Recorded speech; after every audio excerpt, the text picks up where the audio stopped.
Hey guys, welcome back to Design Verification lecture series.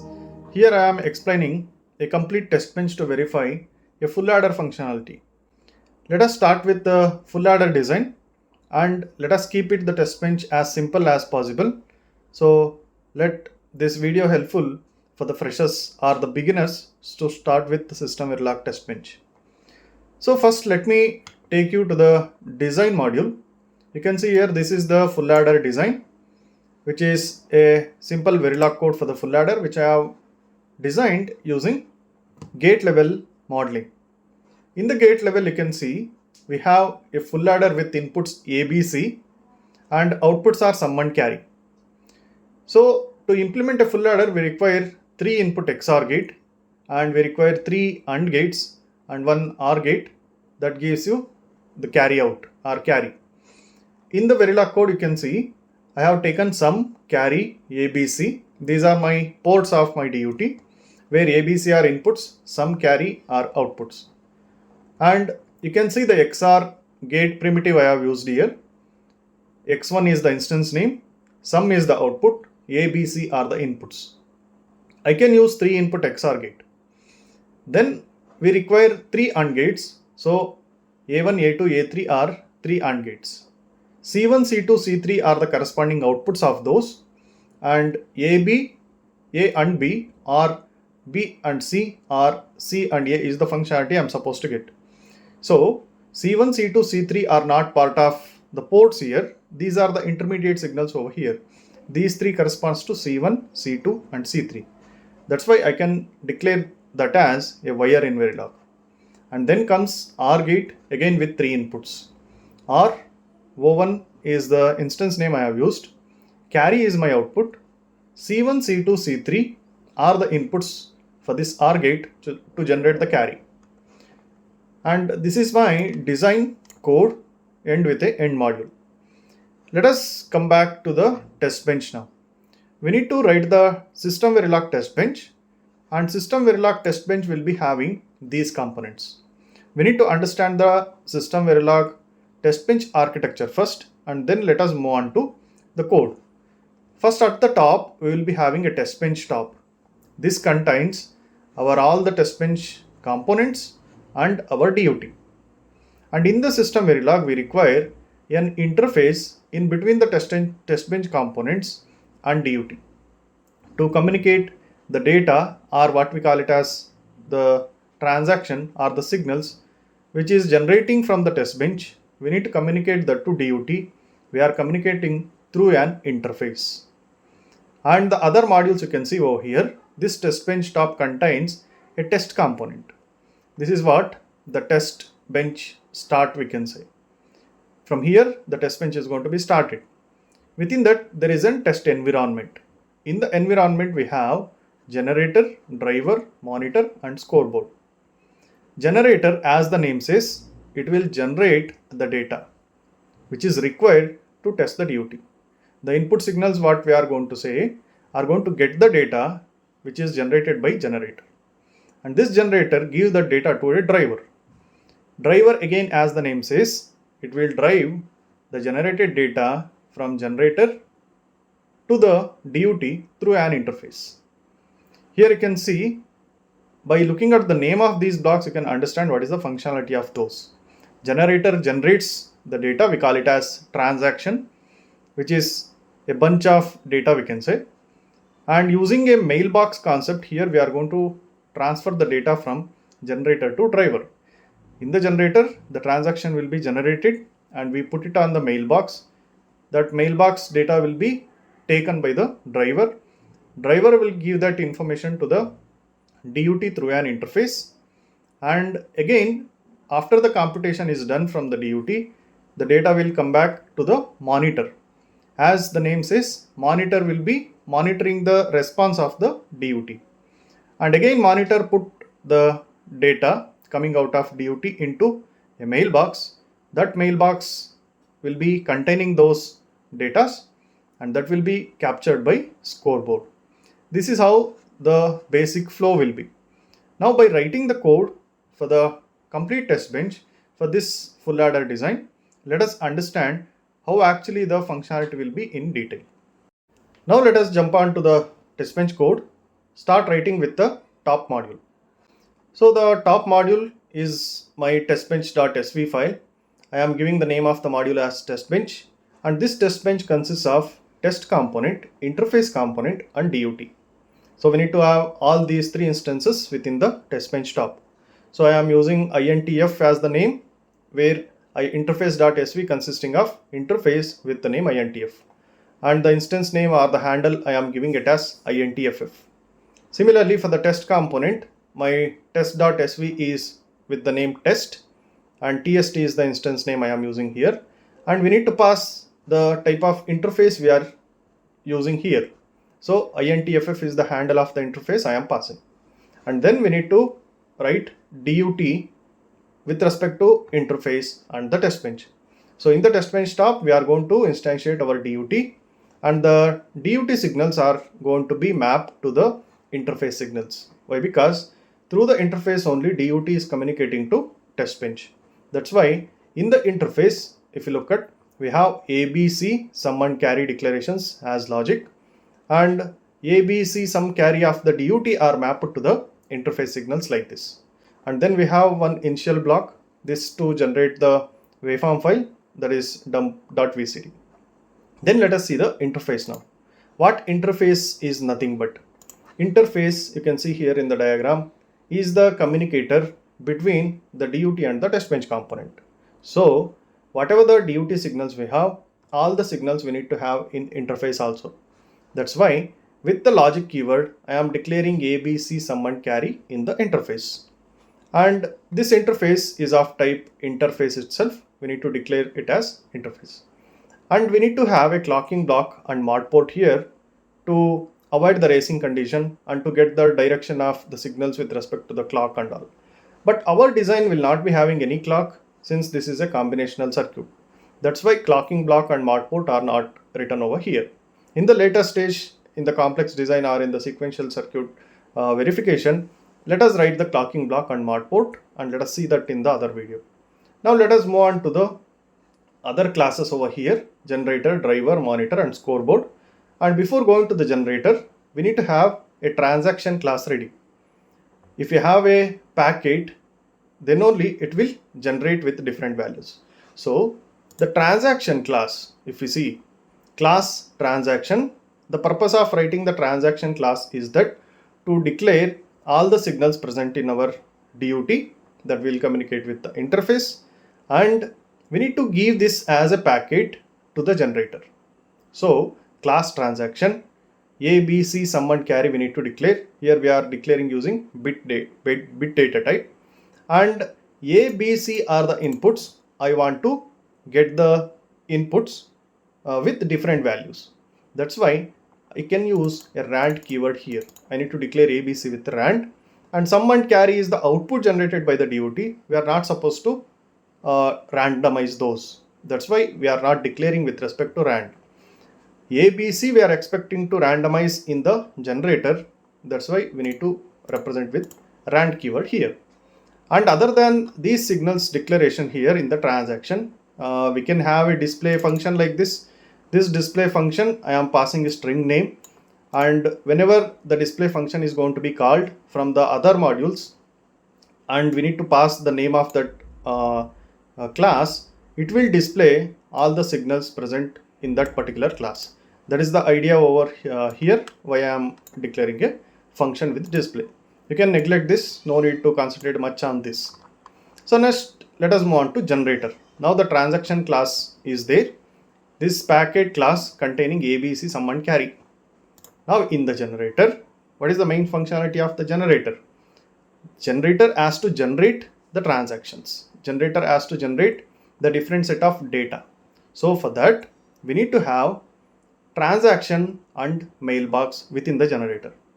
So I said in the block diagram itself, generator will generate the transaction and it will give that to the driver. So generator is a class. It should have a transaction and handle is trans, trans. And also we need to declare our mailbox here to communicate between generator to driver. So mailbox, I am declaring it as gen to drv. So the transaction handle is trans, the mailbox handle is gen2drv. Now I am writing a constructor here, function new, the mailbox information on which mailbox this generator is going to send the data. And this dot gen2drv, this corresponds to the current class property is equal to gen2drv, which is coming from the outside. So whatever gen2drv coming from the outside, we are mapping to this class property. And then in the task main, we need to write the actual functionality of the generator. What is the generator class functionality? We randomize the transaction signals and send to the driver via mailbox. That functionality we need to write in the main task main. And I am repeating this 2 times. Let us see that later. Begin. I am creating an object for the transaction class handle trans is equal to new. This will create an object for the transaction class and it will allocate the memory. Then trans.randomize. This randomize function will generate the random values which we have declared it as with the rand keyword here. For ABC, it will generate the random values in the generator. You can see trans.randomize thing is going to be used here to generate the random values of ABC. And if you want, you can declare the particular values for ABC here with the trans.a, trans.b, trans.c. And then I am using the display function here to display the name of to pass the name of the class and to print the current values of our ABC sum and carry. That's why I am using a display statement and passing a string here. This is generator class signal. And then we need to put that transaction data, what it is generated, the packet into the mailbox. So for that we need to use a put method of the mailbox. gen2drv is the mailbox handle which we are declared here, and we are using put method. What we are going to transfer, the transaction what it is generated over here will be put it into the mailbox. Now the mailbox gen2drv will be having the transaction data what it is generated in the generator, and then the task is going to be ended.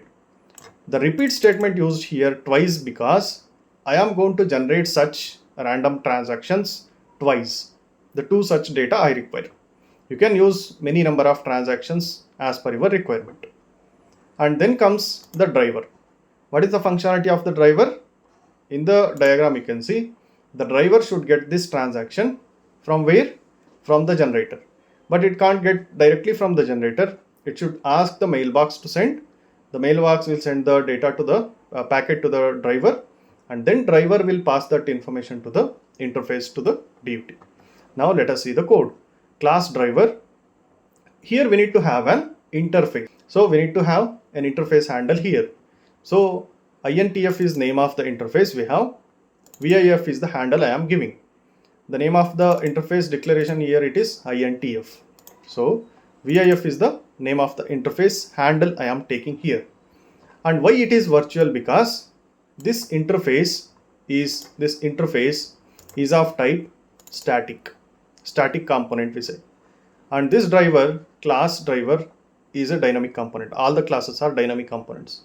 To use a static component within the dynamic component, it is not allowed. We need to have a virtual keyword for that. Then it will be act as a virtual interface for the driver. So we are declaring it as virtual. This allows us to use the interface within the driver component. So VIF is the handle now, and I am declaring the same mailbox which I have used in the generator. And again this is our constructor. In the constructor pass VIF, that is the type of the interface we are using, and also the mailbox which we are using in the driver. And then in the task main we need to write the driver logic. What is the main functionality of the driver? It should pass the packet taken from the mailbox to the interface. Within the task main, again I am repeating twice here because in the generator also I have repeated the 2 randomizations. I run 2 times.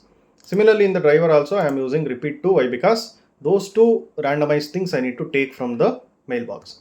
So now within begin and end I am taking the transactions handle here by declaring transaction with trans, get the information from the mailbox. This is the get functionality. If you remember, I used put functionality in the generator, and I am putting that into the mailbox from the generator, getting from the mailbox over here, get the transaction packet. And using this transaction packet, I need to transfer the data to the interface. So interface VIF.A will be having trans.A now, and trans.B will be sent to VIF.B. Trans.C will be sent to VIF.C. This is how we can transfer the data from driver to interface. But generator to driver, we require a mailbox. That's why here we have used a get functionality of the mailbox. And once the all the packet information will be passed to the signals in the interface, then I am using a display function here. And also I have used a one time unit of delay. Why? Because after this, the packet generation and the transfer, let me have 1 unit of delay for the next transaction to send. That's why I have just used #1 over here. This is about the driver, end task and end class. The driver functionality is to get the information or the packet which is generated from the mailbox using mailbox.get, and then we need to assign that to the interface signals, and then I am just using a display function here to know what actually happening in a driver for these signals. And then what is the next thing?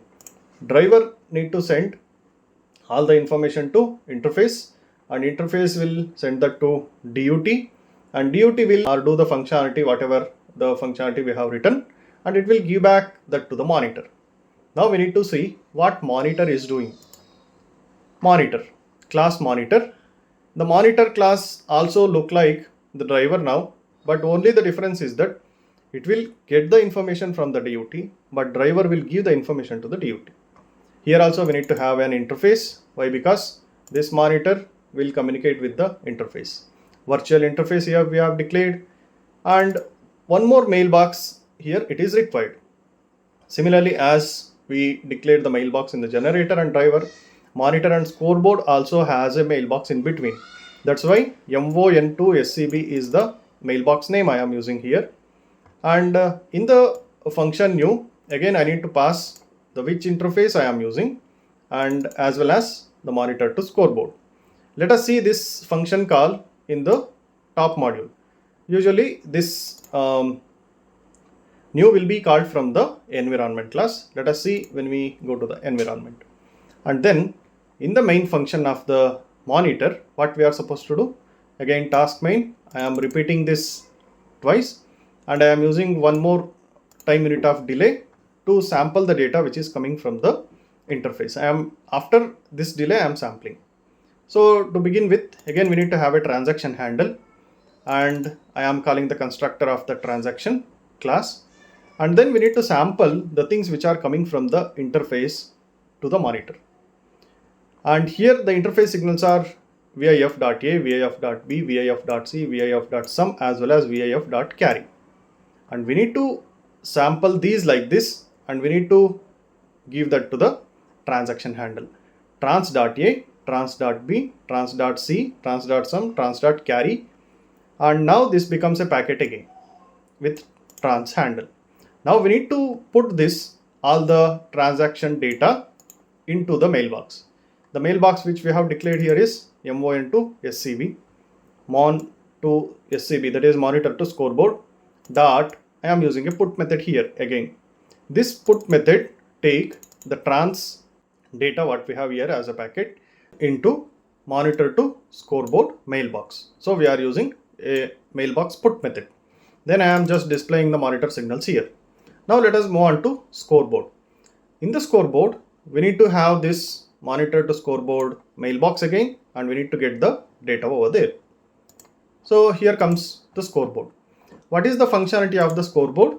Scoreboard will collect the signals or the packet from the monitor using a mailbox, and this scoreboard making a decision that whatever the output given from the DUT through the monitor, whether it is correct or not. And let us see how it is going to check that.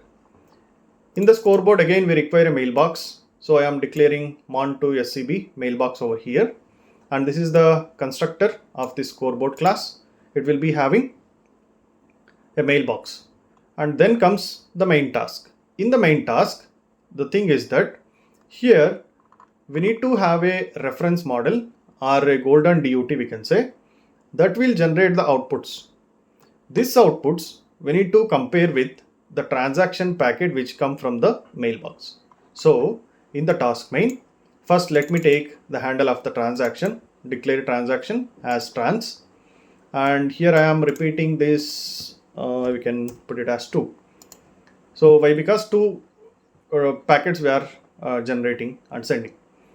So begin, again I am using that mailbox here, mon to scoreboard, and getting the transaction. This get method will give the transaction which is in the mon to scoreboard and get into the trans handle. Now I am just displaying those scoreboard signals here, and then after I am writing the reference model here. This reference model, what it is going to do, it will just do the functionality of the full adder again, but this reference model or the golden duty, what it says, it gives the exact thing or the output here with some different methodology. But in the design we have used as per our requirement. We need to design using a gate level modeling, that's why we used primitives here, gate primitives. But in the reference model, as per the test bench requirement, we are just generating the sum and carry. So we are using a logic here. It says XOR of ABC is our sum. Here it will be calculated. If that is exactly equals to the sum which is given by the DUT, that is trans.sum. This is coming from the mailbox, and we are comparing that with this ABC XORing. If this is equal to sum, and also we need to compare the carry. That carry comparison logic we have written like this. We need to have A and B, or with B and C, or with C and A. This is the logic to get the carry, right? So we are using this, and if that is exactly equal to the carry coming from the mailbox, that is in trans handle, trans.carry. Now say it is pass. If any of these two goes wrong, it will not match, then we say the transaction failed or the test failed. So this is how the reference model or the golden DUT can be written in the scoreboard. There are other different methods to write the reference model or the golden DUT. Since it is a simple full adder, I have used the method like this. And then after, we need to look at the environment. What is environment class here? This environment class will be containing all the lower components. So we need to declare all the lower components and handles, and also we need to call all these to run. Means we need to start the generator, driver, monitor, scoreboard from the environment. So in the environment, now let us go to the environment class. Here I have included all the lower modules, and class environment, you can see generator, driver, monitor, scoreboard, and the two mailboxes, and also the interface I have declared, and I took all the handles.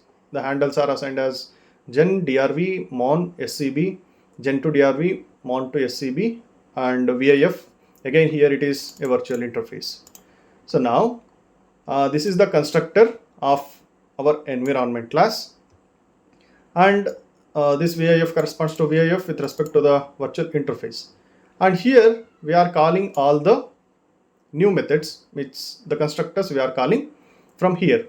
And later stage we need to start all those within the fork join block. So why we need to put under fork join here? Task run test, under that I will be having a fork join block where I am starting gen dot main task, that is the generator main task, driver main task, monitor main task, and the scoreboard main task. You can see here generator, the main functionality written in the main task. Driver also we have written using main task main. Monitor also it is having task main. Scoreboard also it is having task main. And in the environment I am starting all these. Fork join, what it is going to do? It will start all these functionality or the statements, you can say, all together. means parallelly all these are going to be started, right? And join makes means it will come out of this fork join once the scoreboard and all the blocks completed its execution. So this is about environment. And from where actually this test run is going to be called then? The task test run we have written over here, but we need to trigger this test run in the test. You can see test is a program block, program test, and as we know we are passing the interface handle we need to have, and environment will be env. You can see in the diagram again, this test bench test component will be containing an environment handle here env. We are calling the constructor of the environment. So you can see here, this is the constructor which is having all these constructors calling again. And then we need to start the test run over here. env.test_run is the name of my task. Here this task will be triggered and then the simulation started. This is how the test bench, all the components are going to be written, and from the test we are triggering the test to start. And now let us save this and run, and let us see the output of this test bench for the full ladder design. You can see over here, okay, the generator class signals, driver class signals, monitor, scoreboard class signals. You can see the driver class signals are like this: A is 0, B is 1, C is 1, and sum is 0 and carry is 0 at this stage. It is still in the driver. And then after this, these signals will be given to the DUT, and DUT will give back that computed information with the output signals to the monitor. Now see, monitor will be having the same inputs: A is 0, B is 1, C is 1. And what about sum and carry? Sum is 0, carry is 1 for this full ladder. You can see the truth table over here. For 0, 1, 1, what